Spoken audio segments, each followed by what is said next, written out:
Hello, Internet, and welcome back to Mind Your Own Business, the podcast by me, Stacey Leick. I am the owner of Buttered Marshmallow in Omaha, Nebraska. Best bakery in the world. You'll find out eventually, I hope. Today, I am going to continue telling you my story about how I got into the bakery business, as well as talk to you a little bit about what you can expect with future podcast episodes. I've got some pretty cool things lined up, just waiting to hear back from some big name people in my world on whether or not they're all going to be on as guests. So, when last we spoke, I left off about how I had planned to leave corporate world in October of 2018, but because of my boss, the owner of the company, and his bossy ways, I ended up staying. So the company that bought the company I worked at, we were an international sales firm, sold dental products all over the world, and I was the director of marketing, also involved in vendor relations, inventory management, doing some financial reporting, working with the sales staff, the trainers, and customer service. So a full wide range of business experience. When the new owners came in and I was supposed to leave, I met them, realized that they really did not know anything about what our company did. They were in dental product sales. We primarily were orthodontic sales. So they were going to learn from us. Now, one of the jobs that I had in the past working for an employee management development and consulting firm, I learned a lot about acquisitions and what happens in any acquisition. So what was going on with this company, I was familiar with, even though it had been a long time since it had happened. But because they didn't know what was going on, and I did, and I had a higher up role, I just decided I was going to stick around for as long as I wanted to stick around, because I didn't have to start the bakery. I was doing it because I wanted to. So I thought, I'm just going to take their money for a year or 2 years or however long and do the work. And when I don't want to do it anymore, I'm not going to do it anymore. And so that's what happened. For a year, I worked my hind end off, kind of. That's not really even true. I worked. I did everything that they wanted me to do. And I found that I really liked the new owners a lot. I loved the directions that they were going in. And I knew that the role I was in currently I could do so much more. And I would talk to my boss about that all the time. I knew that I could be much more effective in my role. So they were located in Chicago and actually all over the United States. And we were in Omaha. We were a telephone sales company, and most of their business was also telephone sales. So the longer I talked to my boss about how much more effective I could be, the less interested he was. It doesn't take a rocket scientist to figure out that I'm not going anywhere in that company. So 1 year after they bought our company, 1 year to the day, I think, they walked in for an unexpected meeting. So they're flying in from Chicago. We always knew when they were showing up, but they walk in and I'm thinking, oh, something's going on here. And we had 28 people in our company and they fired 20% of them. Gave them all severance packages, kept them around for a few weeks, a couple of months, whatever. But when that happened, I knew exactly what was going on. They fired my assistant. And when I went to them and said, gosh, so we're in charge of the marketing for this $200 million company. Who's going to do the marketing if my assistant's gone? And they came back with the answer I will never forget. Well, probably no one. Oh, okay, got it. No problem at all. Now, my work with the employee development company back in the history of my time told me that when a company is acquired, 1 year after the acquisition date, everything just hits the fan. And I can't remember the name of what this is called. It's got a real name, and you can read all about it, but it was absolutely true. 1 year later, they come in. Now they've taken our knowledge. They've paid for it, but they don't need us anymore. And it was about that very time that my boss started pushing me to finish a project. He really wanted it finished by the end of the year. And this was October 4th. And the project was pretty time consuming, and it was important for the future of the company and what they wanted to accomplish. And I knew I could finish it by the end of the year, but I also knew what was going to happen, and that I was going to lose my job on December 31st when I handed off this project, which I didn't really care about because, remember, I was going to go start my own bakery anyway. But for me, starting the bakery on December 31st or January 1st is way different than starting a bakery before the holiday baking season. You just have the opportunity for, income and growth. So I was really devastated. They fired one of the guys in our company. He had been with the old company since day one. He knew more about the orthodontics business than anyone in our entire company, including the two owners. And he certainly knew more about it than the people who bought our business. And when they fired him, I realized, oh, yeah, they don't care. They don't care. And if they don't care, I don't think I want to care either. So it was 1 week later, on Friday morning, October 11th, 2019. I woke up and was getting ready, and I was probably putting on my makeup or something, and looked in the mirror and surprised myself when I said out loud, "You're ready for this, Stacey. Today's your day." And I kind of took a look back and said, all right. So I drove into the office like normal, except I didn't work like normal. I started taking things down off the walls of my office and packing them up in boxes. And I kind of kept my door closed so people wouldn't really be able to see. But a couple people came in, and managers, and said, are you quitting? And I said, oh my gosh, have you lost weight? Oh, that's a really nice shirt. Did you get a new haircut? So they knew what that meant. Just don't ask, don't ask. And at about 3 o'clock, I called the entire company together, the ones that were still there, and told them, hey, I just want you all to know I'm resigning effective immediately. You guys have done a great job. Gave them a pep talk and went back to my office, called my boss. He pushed my call to voicemail. Then I knew again. So I sent him an email. Dear boss, I am sorry you did not take my call. I am resigning effective immediately. Signed it. My name, didn't write sincerely, didn't write thank you, didn't write anything. It's just not necessary.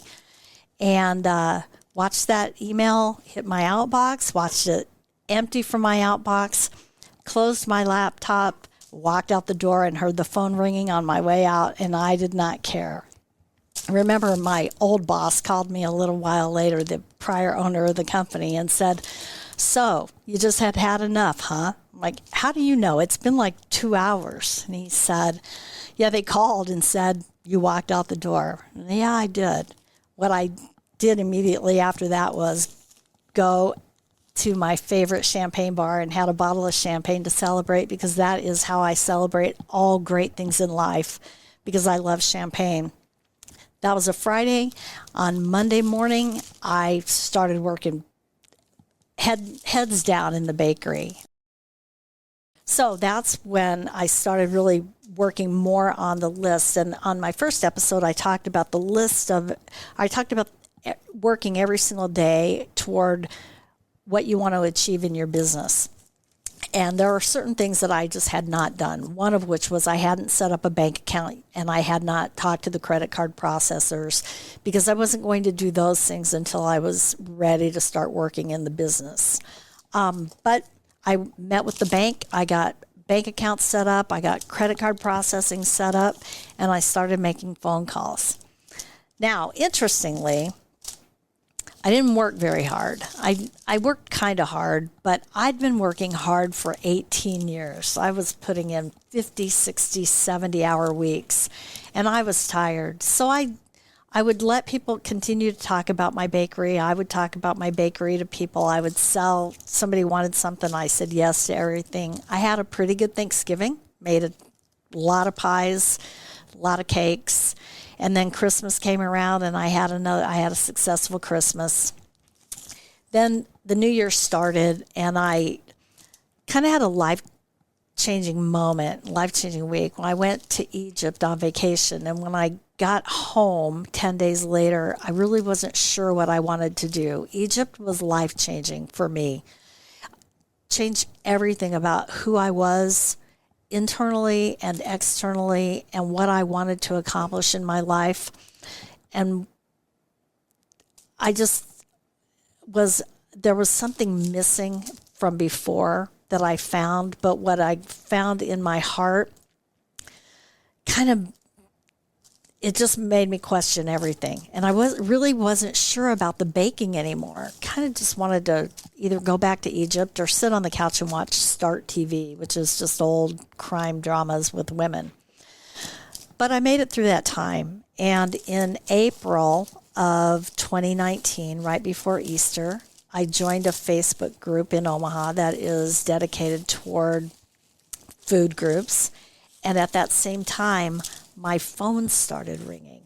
It was the week before Easter, and I got 10 orders. Now remember, I think it was my previous video, it might have been earlier today, where I said I knew I needed to make 17 orders a week in order to get in order to pay my bills.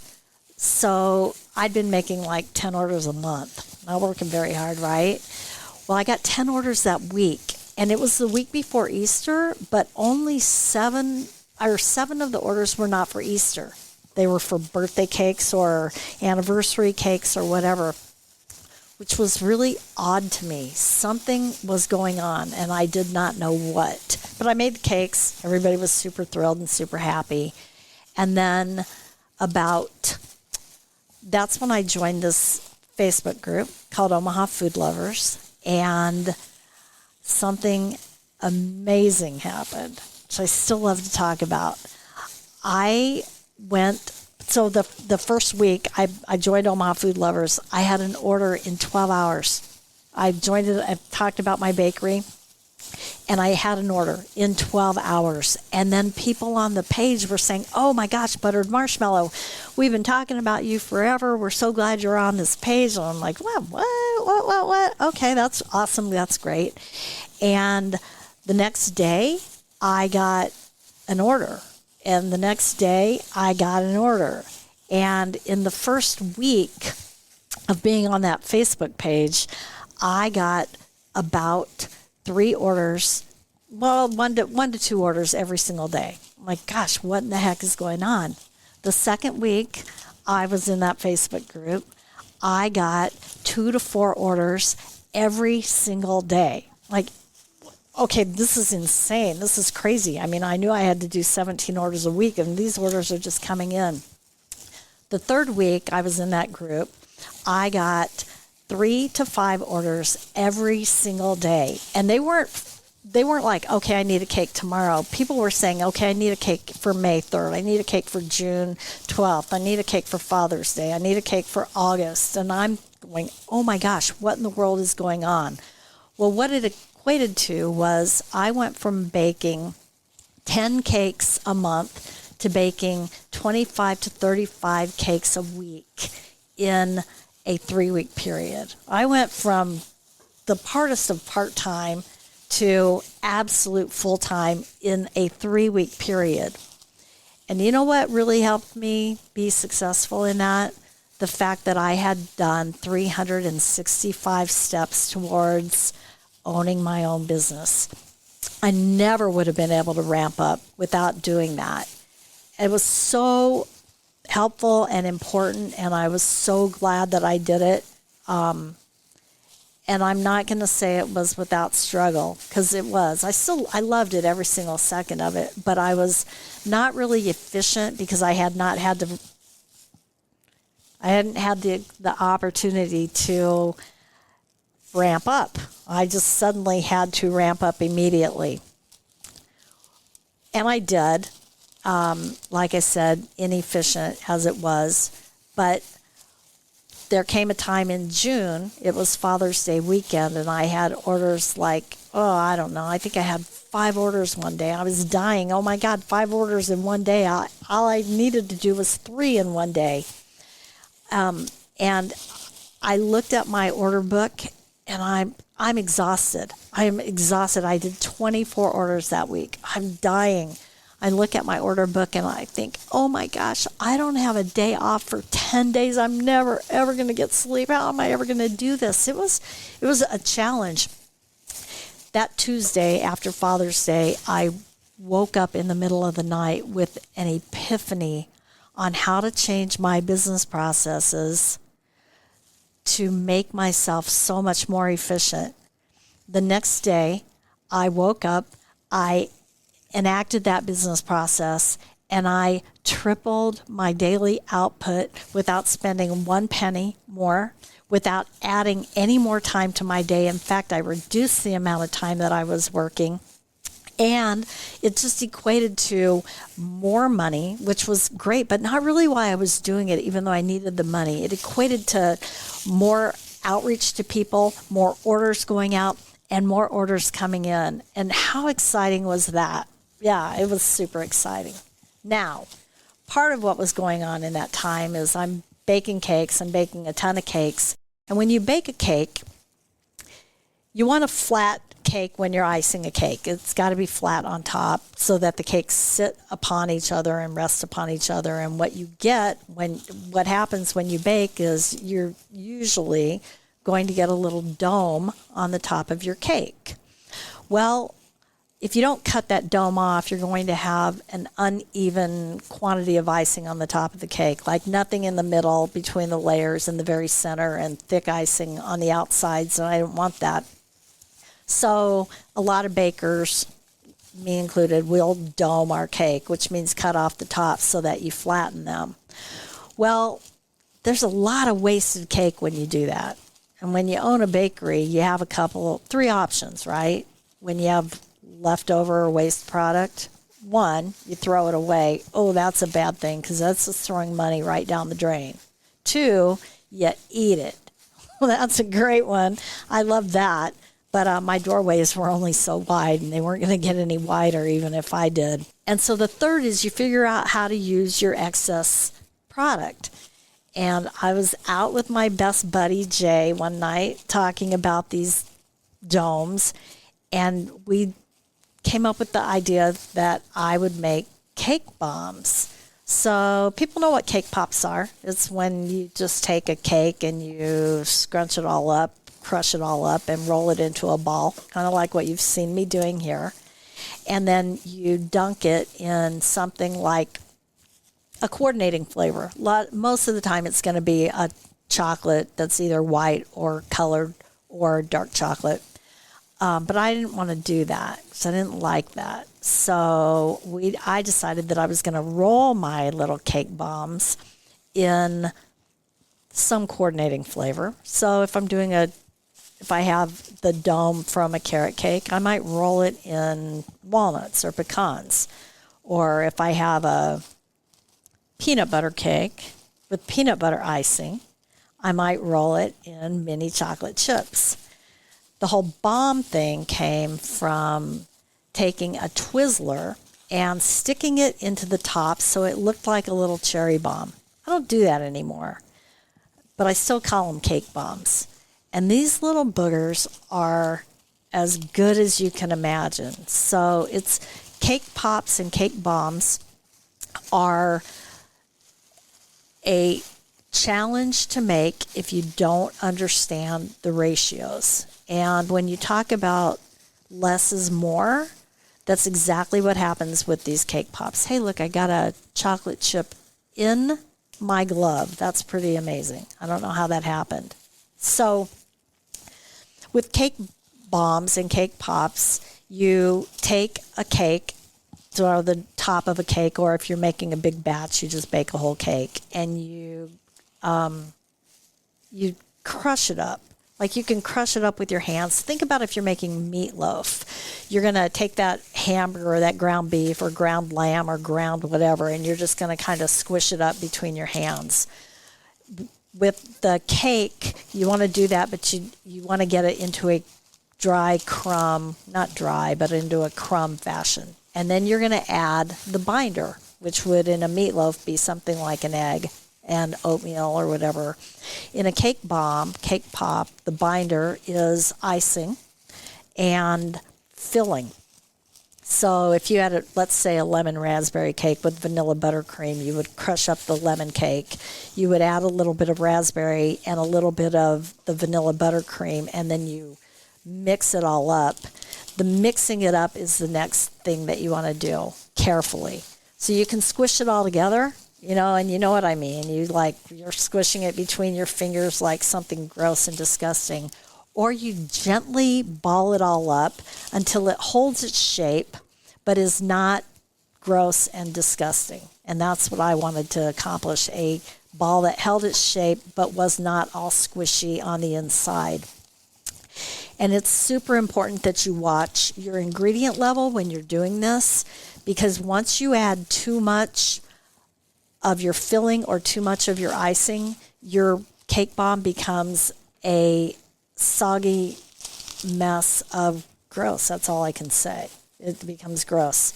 So you just add the most minute amounts, and it really is a minute amount. Like maybe you're adding about a teaspoon, and if let's say you have a 6-inch, no, we'll do 8-inch because most people have 8-inch pans. You have an 8-inch pan of cake. You're going to add about 3 tablespoons total of binding ingredients. So maybe about 1 tablespoon of filling and 2 tablespoons of icing. And then you're just going to very carefully with your hands mix up the ingredients. You might use a spatula, a very soft silicone spatula, not a spoon, not a wooden spoon. You don't want to apply any hard pressure to these bombs or cake balls because you don't want to squish the ingredients. And then once you get everything kind of stirred in, you're going to know that it's ready because it's sticking together. Pieces aren't falling off or falling apart. And when you get them all rolled up nicely, I actually weigh every single one of them. These I can tell are about 0.65 ounces that I'm making. I don't usually sell them this small.